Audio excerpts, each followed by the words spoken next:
देखिए, यदि आपका टाइम फ्रेम है 1 ईयर, तो इसके लिए आपको किसी भी इक्विटी फंड में जाना ही नहीं चाहिए। तो इसके लिए आपको जाना चाहिए किसी डेब्ट या हाइब्रिड फंड में।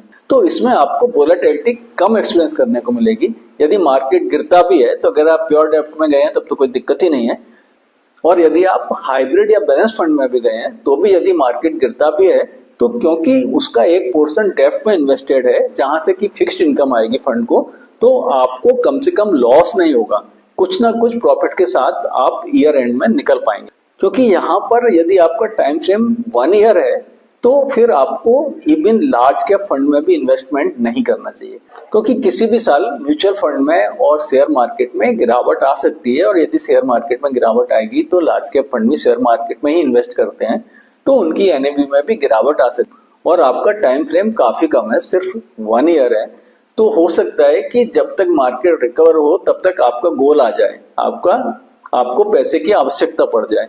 यदि 1 साल के लिए आपने इन्वेस्ट किया है तो उस स्थिति में आपको लॉस में निकलना पड़ सकता है, यदि उस समय मार्केट गिरे हुए हैं, मार्केट में करेक्शंस आए हुए हैं। तो यदि आपका time frame 1 year to 3 year है तब आप सोच सकते हैं जाने के लिए किसी लार्ज कैप फंड के साथ, क्योंकि लार्ज कैप फंड्स में वोलेटिलिटी कम होती है, लार्ज कैप कंपनीज कम गिरती हैं मार्केट की गिरावट के साथ, और जब मार्केट सही चल रहे होते हैं तब भी इनमें ठीक ठाक रिटर्न मिल जाता है। स्मॉल कैप जितना तो नहीं मिलता, लेकिन मिल जाता है। लेकिन ये आपको काफी कंफर्ट देंगे, क्योंकि 3 ईयर का टाइम फ्रेम काफी कम है म्यूचुअल फंड में इन्वेस्टमेंट करने के लिए, क्योंकि मार्केट में कभी कभी 1-2 साल भी गिरावट बनी रह सकती है, जबकि रेयर ही होता है, ज्यादा से ज्यादा कुछ मंथ ही गिरावट चलती है। बट हू नोज, ऐसे पीरियड भी आ सकते हैं जब मार्केट में गिरावट 1 वर्ष से ज्यादा चल जाए।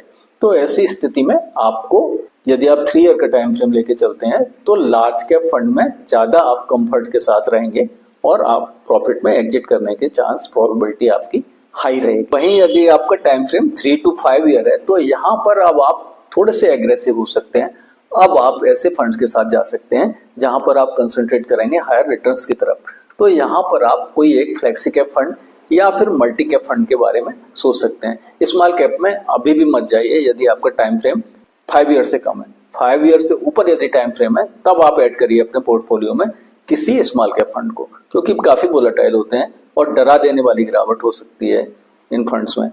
वहीं यदि आपका टाइम फ्रेम 5 ईयर से ऊपर है, वो 7 ईयर भी हो सकता है, 10 ईयर्स भी हो सकता है, या ज्यादा भी हो सकता है, तो जितना जितना आपका टाइम फ्रेम बढ़ता जाएगा उतने उतने आप एग्रेसिव हो सकते हैं। वहां पर आप जाके अपने पोर्टफोलियो में ऐड कर सकते हैं स्मॉल कैप फंड और मिड कैप फंड, जो कि काफी अच्छे रिटर्न देंगे यदि आप लॉन्ग टर्म तक इन्वेस्टेड रहते हैं इन म्यूचुअल फंड्स में।